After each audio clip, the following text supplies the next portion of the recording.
الأحد الفرد الصمد الذي لم يلد ولم يولد ولم يكن له كفوا أحد. اللهم صل وسلم وبارك وكرم ومجد وعظيم على سيدنا محمد وعلى آله وصحبه وسلم. قال الله سبحانه وتعالى: أعوذ بالله من الشيطان الرجيم. يا أيها الذين آمنوا كتب عليكم الصيام كما كتب على الذين من قبلكم لعلكم تتقون. Sadaqallahul Azim. Hadirin hadirat rahimakumullah, Bapak Ibu jajaran pengurus masjid Darul Muttaqin yang dimuliakan Allah Subhanahu wa taala, hadirin hadirat rahimakumullah. Alhamdulillah, kita bersyukur pada Allah Subhanahu wa taala di subuh ini kita sama-sama bisa hadir dalam rangka melaksanakan salat subuh berjamaah. Harapan kita semoga segala amal ibadah kita diterima oleh Allah Subhanahu wa taala. Hadirin, mungkin dalam kajian-kajian sebelumnya pernah saya sampaikan di masjid ini, ketika kita beribadah kepada Allah Subhanahu wa taala, tentunya harapan kita ibadah itu makbul, diterima. Tapi terlebih dari itu, kita pengen amalan itu bukan hanya sekedar makbul, tapi mabrur. Mabrur itu ada pengaruh dari amal yang telah kita kerjakan. Nah, untuk sampai ke level mabrur ini tentunya kita perlu meningkatkan kualitas daripada ibadah itu sendiri. Jadi kemarin kita pernah membagi dalam majelis ini ibadah menjadi 3. 1, tingkat sah, jadi. 2, makbul, diterima. 3, mabrur, ada pengaruh kepada si pelaku amal tersebut. Mabrur bukan hanya cerita tentang haji, karena haji selalu kita dengar hadisnya, al-hajjul mabrur laisa lahul jaza illal jannah. Haji mabrur tiada balasan kecuali surga. Berarti pertanyaannya, kalau hajinya enggak mabrur, dapat surga enggak? Enggak. Nah, Bapak yang pernah haji, pernah umroh, mabrur atau belum? Itu masalahnya. Oke. Nah, jadi semua ibadah itu ada kalanya sah, ada kalanya makbul, ada kalanya mabrur. Sah jadi. Kemarin mungkin saya pernah analogikan seperti ini. Apa saya analogikan? Doko-doko ya. Nah, jadi asalkan ada daunnya, kelapanya, tepung, gula, kita adon, olah dengan cara yang sudah ditentukan, jadilah si kelpon. Ini namanya jadi. Dalam bahasa fikihnya sah. Sah itu asal sudah memenuhi syarat dan rukun. Hadirin maaf ya, kalau cerita fikih itu gampang ya. Asal Anda tahu syarat dan rukun, selesai. Yang ketiga, kalau perlu ditambah, menghindarkan hal-hal yang membatalkan. Contoh sholat, syaratnya ada 10, rukunnya ada 17, yang membatalkan ada 14. Kalau ini dikuasai, aman. Wudu, syaratnya ada sekian, rukunnya contoh ada 6, kemudian yang membatalkan ada 4. Diamalkan, jadi. Tapi faktanya apakah diterima atau belum kan belum tentu. Sama dengan kasus doko-doko tadi. Yang penting ada daunnya, ada intinya, ada tepungnya, kita olah, jadilah si doko-doko. Jadi, oke. Sekarang doko-doko ini setelah dihidangkan kepada suami Anda, diterima enggak?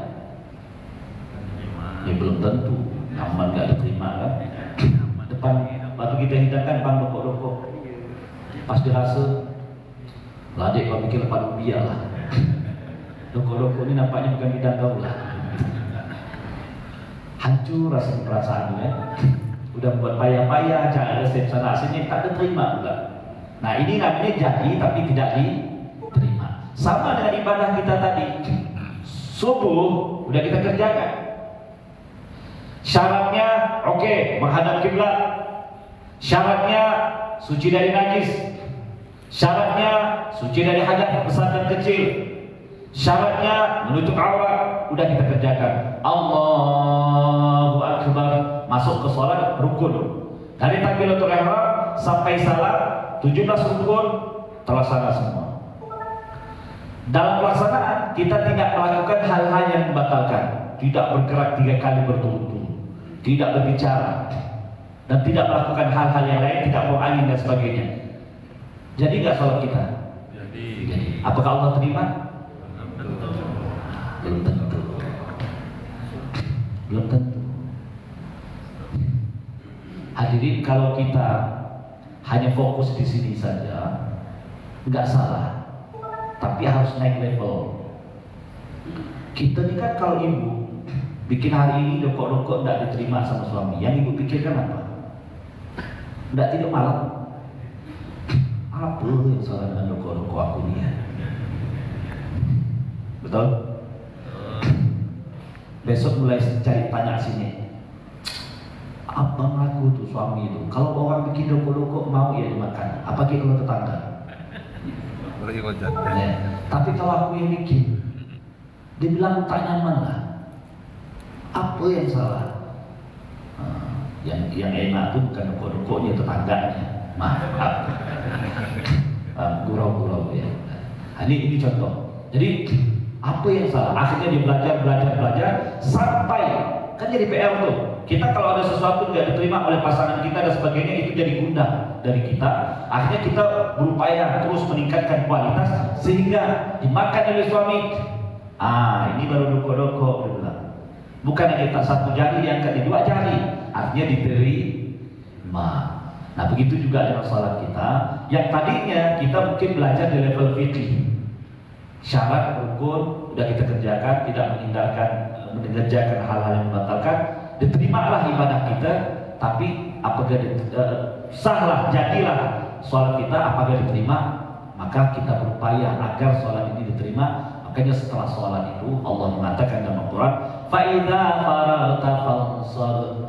فَإِذَا فَرَغْتَ, apabila kau selesai dari satu amal, jangan kau puas, fansab, kau menyambung ke amal berikutnya. Ahli tafsir mengatakan salah satunya faidah faragta, kalau selesai daripada sholat, fansab, tatarra, kau bangkit mengerjakan amal selanjutnya yang telah diajarkan Rasulullah. Contoh kalau di subuh ini kan kita disunahkan setelah salam apa? Istighfar 3 kali. Setelah istighfar kita disunahkan untuk baca la ilaha illallah wa la syarikalah 10 kali. Kemudian Allahumma antas salam. Kemudian ayatul kursi. Kemudian subhanallah 33 kali dan seterusnya. Ini amalan-amalan yang diajarkan Rasulullah SAW kepada kita. Kemudian kita berdoa, Rabbana taqabbal minna salatana wa siyamana, dan gitu. Kita minta kepada Allah agar diterima. Jadi sudah, apa yang diterima atau enggak, kita kan belum tahu nih. Makanya kita disunnahkan untuk menyempurnakan sholat tersebut tidak cukup dengan syarat dan rukun, tapi juga dengan sunnah-sunnahnya. Sunnah-sunnah itu pelengkap, supaya yang tadinya levelnya ada di sah, naik ke level diterima. Salah satunya mengerjakan sunnah-sunnah qabliyah, ba'diyah, ya, zikir-zikir yang sudah dinaskan yang diajarkan oleh Rasulullah SAW. Oke. Rokok-rokok yang tadi sudah jadi dihidangkan kepada suami. Suami bilang apa? Alhamdulillah. Banyak orang bikin rokok-rokok ini nyaman terus bang, tapi yang punya adik the best. Artinya diri-diri. Samalah dengan ibadah kita. Setelah jadi, mudah-mudahan diterima. Amin ya rabbal. Ibadah yang kita kerjakan, puasa kita 5 hari ini, kemudian ditambah dengan sholat subuh kita dan sholat-sholat yang lain, tarawih, tahajud dan sebagainya, mudah-mudahan semuanya diterima oleh Allah Subhanahu wa Ta'ala. Pertanyaan ketiga, kira-kira Allah balas langsung atau enggak? Nampak nggak efeknya di dunia ini? Belum tentu. Ya, kita pengen setelah kita kerjakan ada pengaruhnya. Itulah yang disebut dengan mabrur.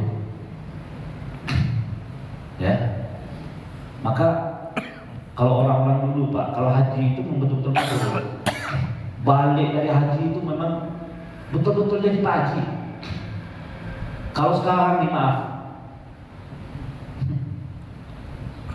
yang Pak Haji dan bukan bahasa bukan saya nggak ngatur Pak, bukan. Mungkin ada hal-hal yang menyebabkan yang tadi itu nggak jadi mabrur. Mabrur itu ada pengaruhnya. Contoh yang tadi, setelah diterima oleh suami bilang apa? Dek, luar biasa doko-doko ini. Terus gimana Pak? Banyak yang bikin tapi tak seenak doko-doko yang kau buat. Alhamdulillah makbul.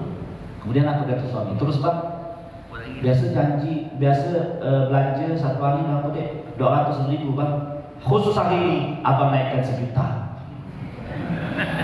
Langsung dibalas Pak. Itu langsung efeknya langsung nampak. Itu namanya mabrur. Nah kita pengen di level ini. Maka dalam tema kita subuh kali ini meningkatkan kualitas ibadah. Bukan ibadahnya, nilai levelnya yang ditingkatkan. Kalau ibadah sudah betul semua, bapak ibu puasa betul, yang penting tak makan tak minum puasa, yang penting rukun syarat dikerjakan dalam sholat sah. Tapi saya mau tanya, mabrur apa enggak? Makanya kalau ada bunyi kalau ada Al-Quran yang bunyinya seperti ini, Inna sholata tanha 'anil fahsya'i wal munkar. Salat mencegah perbuatan keji dan munkar. Ustaz, salatnya jalan terus, munkarnya jalan terus. Jangan pernah kau salahkan salatnya. Level salatmu yang perlu dikoreksi. Bisa jadi salatmu telah sah, tapi level untuk mencegah perbuatan keji dan munkar belum dapat. Ustaz, saya terima rapor tapi tidak naik kelas. Bisa jadi kau dapat nilai, tapi nilai tidak sampai di angka standar yang menaikkan kelasmu. Macam mana mau naik? 5,5, merahnya ada 4. Ya tak naiklah. Minimal 6 baru kau naik. Naik belum tentu dapat ranking. Ranking minimal 8,7. Kan gitu. Jadi ada dapat nilai tapi tak naik. Ada naik tapi tak ranking. Itu kan level dalam nilai rapor. Begitu juga kita. Ada yang jadi tapi tak makbul. Ada yang makbul belum tentu mabrur. Hadirin, bicara tentang dunia, kita selalu ingin naik level kan. Ini sering saya sampaikan di sini. Sering Bapak Ibu pengen selalu naik level. Yang rumah satu pengen 2, motor satu pengen, mobil satu pengen, bini satu pengen, gurau lagi saya dulu. Artinya pengennya Pak, pengen. Kalau nggak sampai sih nggak tahu lah. Kayaknya tak ada lah. Macam saya ini tak ada lah. Tak berani maksudnya. Kalau anak saya alhamdulillah 7 dan umur 5 bulan sampai 18 tahun. Kalau istri alhamdulillah masih 1. Ini ahli tauhid. Ahli tauhid itu yang cukup 1. Bapak Ibu hadirin hadirat rahimakumullah. Nah, kita urusan dunia selalu tinggi level. Bukan hanya bapak, ibu-ibu pun sama. Bang, masa kita nih nak lebaran tahun ini masih gak kursi yang lalu? Berubahlah kursinya gitu ya. Ya. Kita ingin selalu naik level.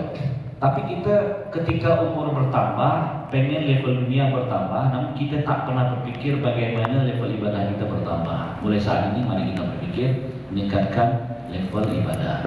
Hadirin, saya nggak tahu nih harus mulai dari yang mana. Dicerita sholat ada levelnya.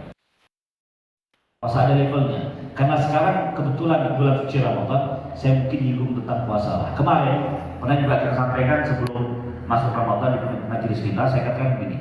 Imam Ghazali mengatakan puasa itu terbagi menjadi 3. Ini saya ulang lagi, mungkin ada yang belum dengar. Pertama ada puasa level awam. Kedua level khawas khusus. Yang ketiga khawasul khawas, level khususnya khusus. Level awam ini siapa sih? Orang yang hanya memuasakan perut dan kemaluan, asalkan tidak makan dan tidak minum, jadi puasanya. Ini yang saya katakan puasa level fikih. Enggak salah Bapak Ibu, tapi yang bertahan di level ini. Saya belajar fikih Pak Ustaz, Terus kata Ustaz, yang membatalkan puasa: 1. Makan, 2. Minum, 3. Berhubungan di siang Ramadan suami istri. 3. Saya pergi rumah kawan, mulai saya nak ngumpi, aku ni ada nak saya ceritakan di bulan puasa ni. Nak cerita apa, kata kawannya. Itulah bulan puasa pula ni. Nak cerita, katanya tak boleh. Tak diceritakan, gatal dah mulut aku ni. Contoh, apa dia? Kau ni bikin penasaran ya? Udahlah, nunggu buka ya nanti ya. Kau ni datang sini, kau tahan-tahan pula. Macam mana ya? Tak baik ni. Yang ini dah buka telinga, yang satu nak buka mulutnya. Ujung-ujung tak keluar. Sianok tu bah, yang tetangga kita tu, dah masuk. Kenapa? Pancingan tu. Mulailah. Kawan ketiga datang. Kita ni apa? Itu bahasa tak boleh ceritakan orang. Kau lagi puasa. Apa kata kawannya? Oh tak apa-apa. Kata Ustaz yang bikin batal puasa tu makan, minum, berhubungan siang Ramadan. Kan kita makan, tak ada. Minum pun, tak ada. Berhubungan suami istri, mana ada laki kita sekarang ni? Saya mau tanya Bapak Ibu, batal tak puasa ini? Bu, batal tak? Enggak kan? Ada, hari ini boleh kunjungan orang.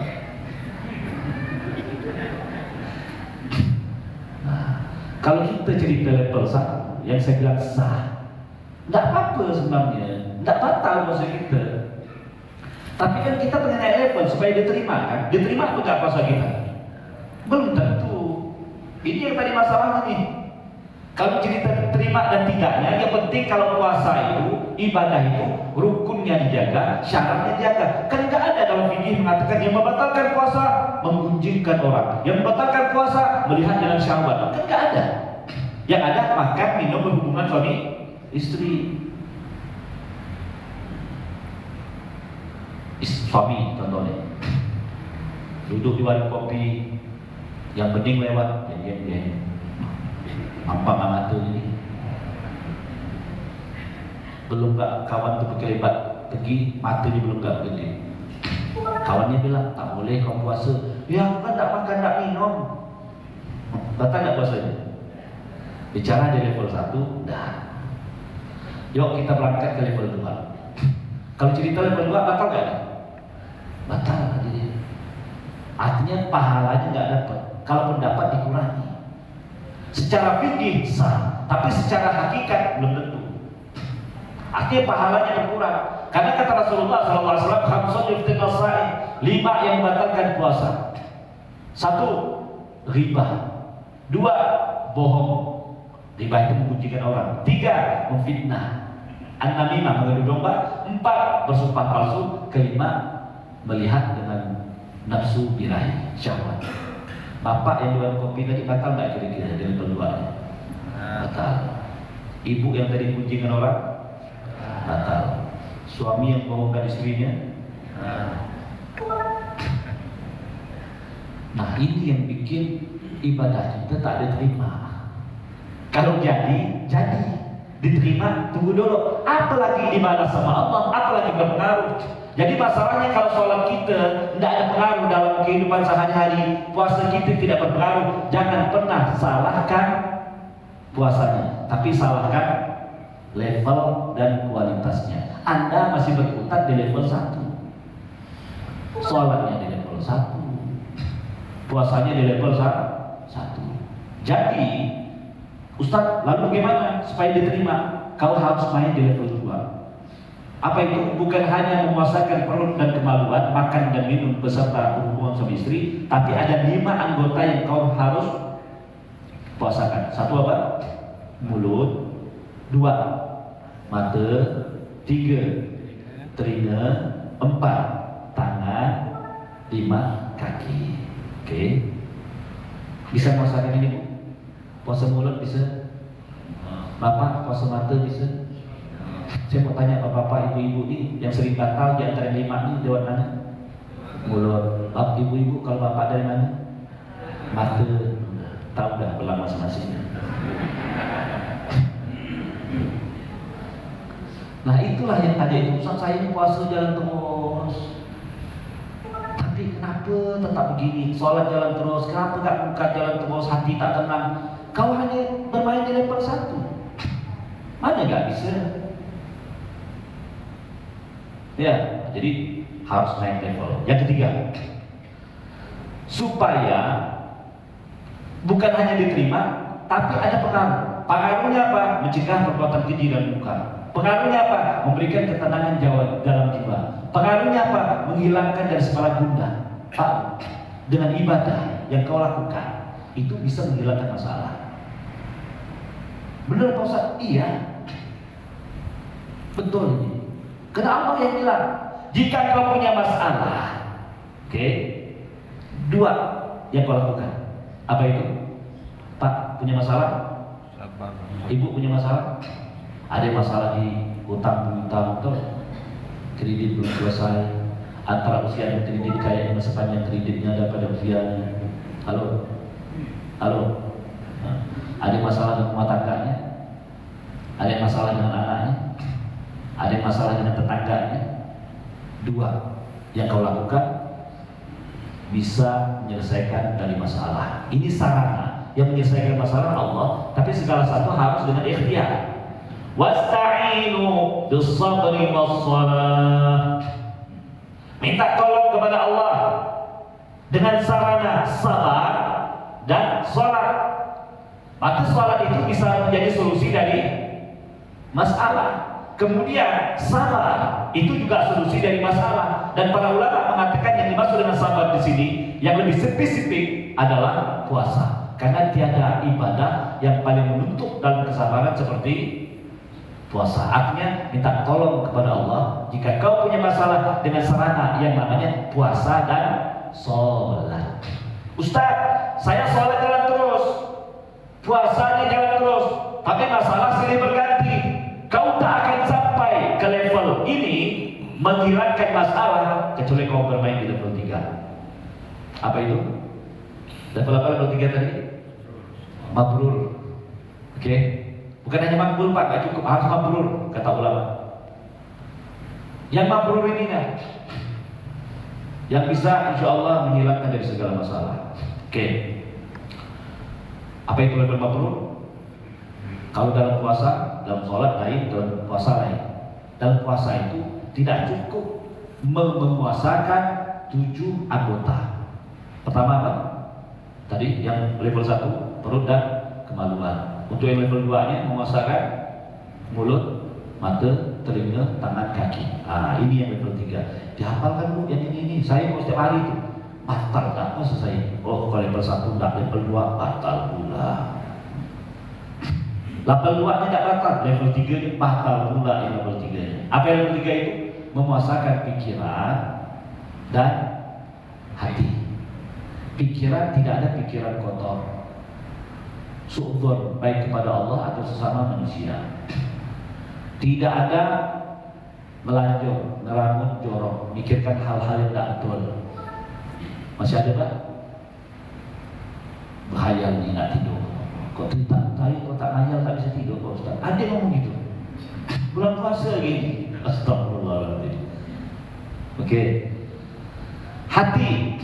Nih. 1 puasa pikiran, 2 puasa hati. Hati tak ada saling benci. Masih ada yang benci sama orang tuh? Masih ada dendam? Masih ada dengki? Masih ada sombong? Ya udah, puasakan itu. Nah, barulah kita bisa bermain di level 3, yaitu memuasakan pikiran dan hati. Nah, kalau kita sudah sampai seperti ini, insya Allah segala masalah itu akan tersaring, akan gampang. Ada bilang gini, Ustaz bilang kalau kita puasa atau sholat di level 3 itu insya Allah menghilangkan masalah. Saya sudah bermain di level 3, tapi ternyata masalahnya nggak hilang. Pak, masuk masalah hilang ini bukan masalahnya hilang lalu. Saya mau tanya, siapa orang yang ujiannya paling berat dalam hidup ini? Para nabi kan? Tidak ada ujian paling berat dalam hidup ini seperti para nabi. Padahal orang yang paling beriman kepada Allah, yang paling tinggi level ibadahnya siapa? Para nabi. Lalu kenapa mereka diberi ujian paling berat?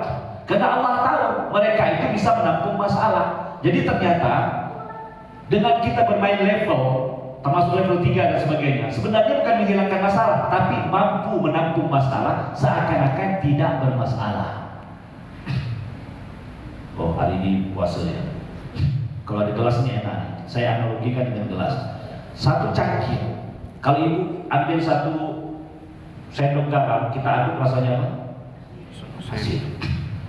Satu sendok ya, masuk ke cangkir rasanya asin. Kita ambil lagi satu sendok kedua, masukin ke bak mandi, rasanya oke, masih ada bilang payau, tawar, oke lah. Saya ambil sendok ketiga, masukkan ke dalam sungai Kapuas, rasanya jangankan satu sendok, satu kapal pun tak terasa. Jadi masalahnya kan bukan di sendoknya, tapi masalahnya di penampungannya. Artinya dengan kau beribadah kepada Allah Subhanahu wa taala dengan level yang tinggi, Allah berikan kau penampungan yang besar. Jangankan satu masalah, sekapal masalah pun tak akan masalah. Nyambung? Bapak Ibu nyambung? Masya Allah. Puasa, sholat itu memperlebar hati. Jangankan satu masalah, jutaan masalah dan problem. Ketika ada gundah, ya, masalahnya bukan di masalahnya, masalahnya di penampungan Anda. Tapi saya sholat Pak Ustaz, saya puasa, yang katanya ista'inu bis-sabri wa sholat, minta tolong kepada Allah dengan puasa dan sholat. Kenapa masih gundah itu masih ada? Cek dulu level sholat dan puasanya. Lihat para nabi Pak, padahal masalahnya bertubi-tubi, silih berganti. Dari zaman Adam sampai akhir zaman para nabi ujiannya berat. Asyad rumbalan alam biak tumal amsal. Ujian terberat para nabi, kemudian level setelahnya dan level setelahnya kata Rasulullah. Tapi kenapa mereka begitu kuatnya? Yang jadi masalah bukan di jenis masalahnya, yang jadi masalahnya karena penampungannya yang besar. Oke. Nah ini tingkatkan level, hati Anda akan luas. Hati Anda luas, jangankan satu masalah, ribuan masalah no problem. Nah, karena kita ini kalau udah seumur-umur ini Bapak Ibu ceritanya masalah terus. Saya ini banyak masalah Ustaz. Saya nggak curhat. Saya bilang apa? Kau curhat di tempat orang yang sama-sama punya masalah. Dia nggak tahu nih kalau Ustaz ini juga punya masalah ini. Tapi masalah beda. Oke.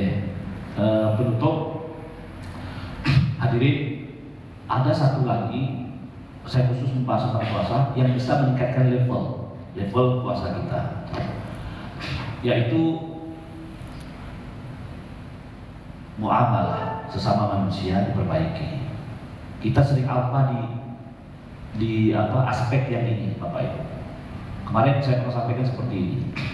Burung ya, itu tak akan sampai ke angkasa kecuali dengan dua sayap, kanan dan kiri.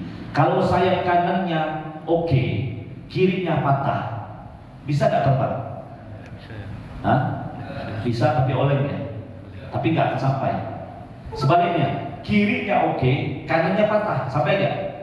Sama nggak? Untuk sampai ke angkasa perlu dua sayap. Saya tanya, Anda pengen nggak sampai kepada Allah? Hah? Pengen?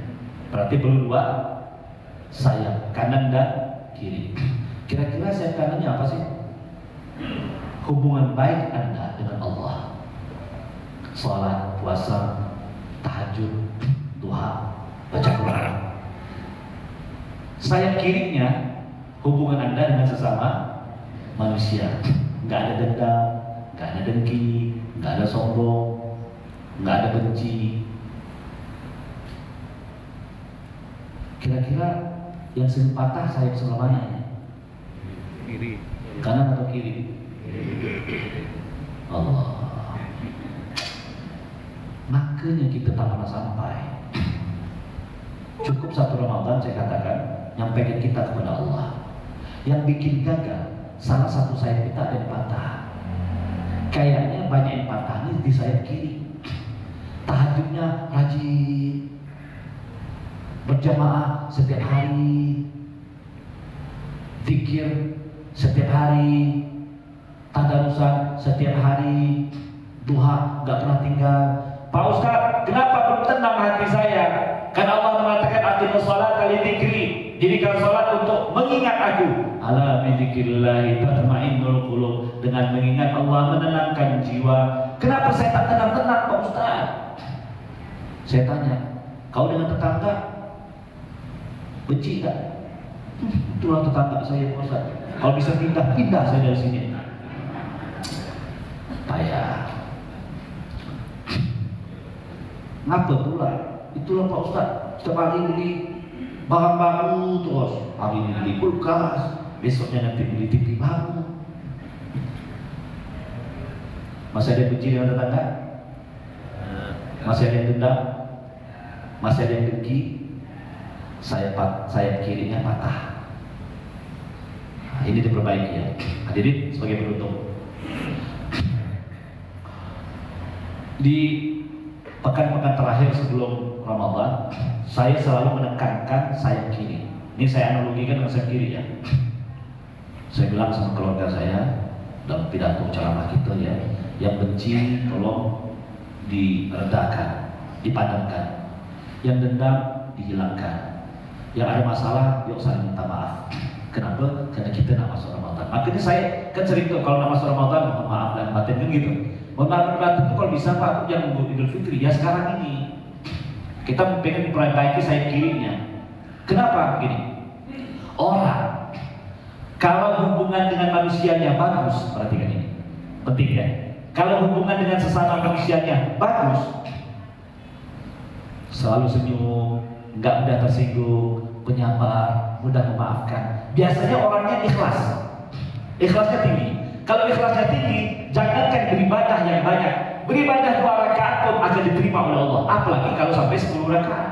Sebaliknya, kalau orang itu ibadahnya bagus, tahajudnya oke, baca Qur'annya mantap, tapi dengan tetangga nggak tegur sapa, dengan familinya saling benci. Biasa ikhlasnya kecil Bapak Ibu, orang seperti ini. Jangankan ibadah banyak, sedikit pun tak diterima, apalagi banyak. Nyambung ya? Subhanallah. Kita sering gagal di sini dah. Oleh sebab itu, dilihat apa kata Rasulullah. Ada beberapa golongan yang Allah tidak akan terima puasa Ramadannya. Yang paling banyak bukan sayap kanan, tapi yang berhubungan dengan sayap kiri. Bukan hanya puasa, tahajudnya, tarawihnya. Satu kata Allah Subhanahu Rasulullah asyirku billah, ini hubungan dengan Allah. Yang kedua, mudmin al-khamar, kecanduan narkoba atau minuman keras. Yang ketiga, perhatikan ini, musyahid, saling bermusuhan dan saling membenci. Ini kira-kira dengan siapa ini? Dengan Allah atau dengan sama manusia? Manusia. Gati'ur rahim, memutus tali silaturahmi. Dengan Allah atau dengan sama manusia? Yang ketiga, terakhir, aqul walidain, durhaka kepada kedua orang tua.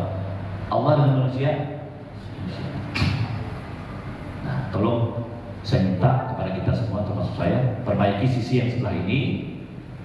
Sesama manusianya, muamalahnya diperbaiki. Insya Allah Bapak Ibu. Kalau ininya sudah, jadi kalau selama ini Bapak zikir, Bapak sholat, Bapak puasa, tapi masih gundah, tak nyaman, tak enak, ini masalahnya. Kita lupa di aspek sebelah kiri ini. Ini terakhir kali ini Bapak. Jadi ada 3 kali terakhir penutup yang ketiga. Nih, iblis itu ahli ibadah kan? Ahli ibadah kan? Ma'rifatullah kan?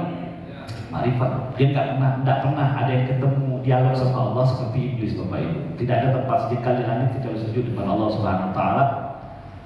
Bahkan dia imamnya para malaikat. Itu iblis. Pertanyaan saya, kenapa dia gagal? Yang patah kanan atau kiri? Kanan atau kiri yang patah? Kiri. Ibadah udah bagus, ya. Tahajudnya udah oke, sholatnya udah benar, tapi sebelah kirinya dengkinya ada, sombongnya ada, dengki kan dengan ada. Setelah dengki melahirkan kesombongan. Apa dia bilang? Ana khairun minhu. Aku kan lebih baik dari Adam. Khalaqtani min narin wa khalaqtahu min tin. Dia cuma dari tanah, aku kan dari api. Dari dengki melahirkan sombong. Dari sombong melahirkan dendam.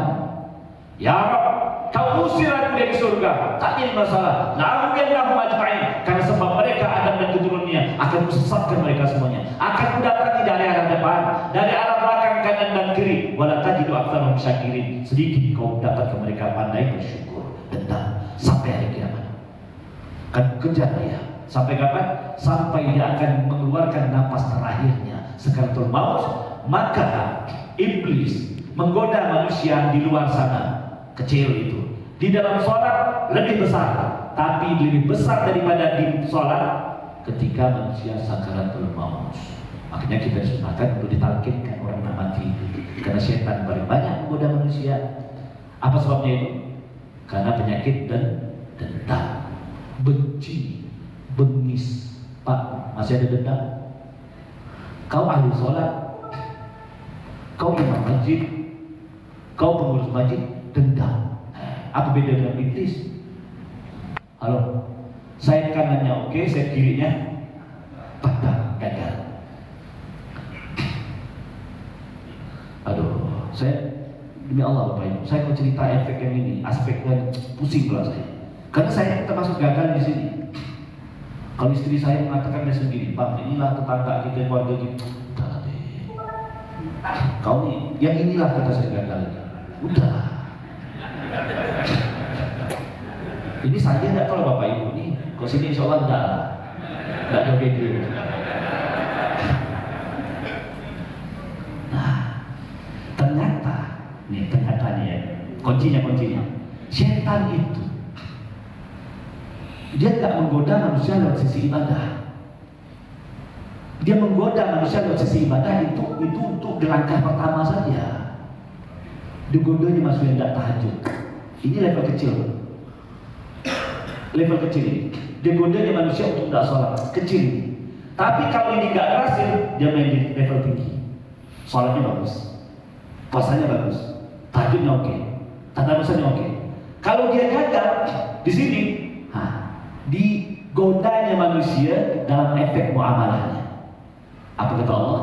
Innama yuridu syaitan ayyuqiya bainakum al-adawata wal baghdha. Tujuan syaitan hanya satu, ingin kalian wahai manusia saling bermusuhan dan saling membenci. Kalau kalian sudah saling membenci, walaupun kalian pengurus masjid, berhasil, patah saya kirinya. Kalau kau sudah saling bermusuhan, walaupun kau seorang ustaz, yes, Allahu Akbar, aku menang. Kata siapa? Kata syaitan. Berhasil Bapak Ibu. Jadi jangan dikira yang maaf nih, yang imam sholat tiap hari, yang jadi ustaz ngomong setiap hari, yang keningnya sampai hitam dan sebagainya, kan tahajudnya luar biasa. Tapi dengan sesama pengurus dia tidak tegur sapa, alhamdulillah kata syaitan, berhasil. Dan kau banggakan ini, kau tak akan tenang, tak akan sampai kepada Allah, demi Allah. Karena Allah yang mengatakan, kita lupa yang aspek selain ini, lupa. Makanya kemarin saya mengatakan begini. Ini kan contoh iblisnya, contoh manusianya dari hadis Rasulullah. Orang yang membunuhmu wahai Ali, Rasulullah sudah prediksi. Orang yang membunuhmu wahai Ali adalah orang yang tercelaka di akhir zaman. Orang tidak tahu siapa yang membunuh Sayyidina Ali. Sampailah Abu Bakar meninggal, Sayyidina Umar meninggal, Khalifah Utsman meninggal, diangkatlah Sayyidina Ali menjadi khalifah. Setelah 4 tahun di Kufah, beliau dibunuh. Ternyata benar kata Rasulullah, dia mati dibunuh. Ternyata siapa yang membunuhnya? Kata Rasulullah, inilah orang yang tercelaka di akhir zaman. Bernama Abdurrahman bin Muljam, dia seorang penghafal Al-Quran. Bayangkan Pak. Berarti aspek sebelah kanannya oke nggak? Tapi aspek sebelah kirinya,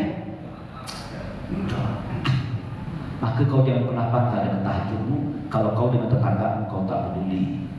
Janganlah bangga dengan haji. Kalau tetangga lapar kau tak pedulikan. Lebih baik kau tak haji dan nanti kau kasih makan tetangga. Apalagi hanya sekedar umroh. Kan banyak cerita tuh. Siapa? Abdullah bin Mubarak.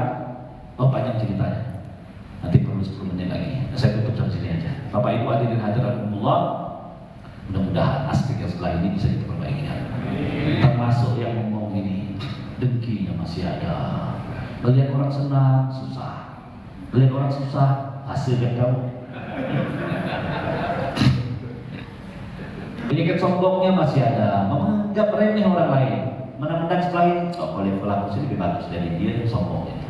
Orang yang tawadhu, rendah hati, dia merasa orang yang terhina di antara yang lain. Air tak akan turun kecuali tempat yang paling bawah. Rahmat Allah pun tak akan turun kecuali orang yang hatinya paling bawah, hati yang paling tawadhu. Saat ini Allah menurunkan rahmatnya kepada kita. Amin. Ketika Anda pulang, saya tanya, siapa yang paling banyak meraih rahmat itu? Orang yang hatinya paling rendah. Bukan minder, Pak, tapi merasa rendah hati. Bukan rendah diri. Rendah diri itu minder, rendah hati merasa orang paling biasa. Allah, bisa jadi Bapak Ibu lebih mulia dari saya. Sini karena menjalankan tugas. Tapi kalau saya duduk di sini karena sombong dan ibu datang, bapak datang murni ikhlas karena Allah, berarti bapak lebih hebat dari saya. Jika di akhir nanti posisinya lebih bagus, jangan lupakan saya. Gitu aja. Insya Allah saja yang kita sampaikan. Kita bertafakur lagi. Subhanallah bihamdihi, asyhadu an la ilaha illa anta, astaghfiruka wa atubu ilaik. Assalamualaikum warahmatullahi wabarakatuh.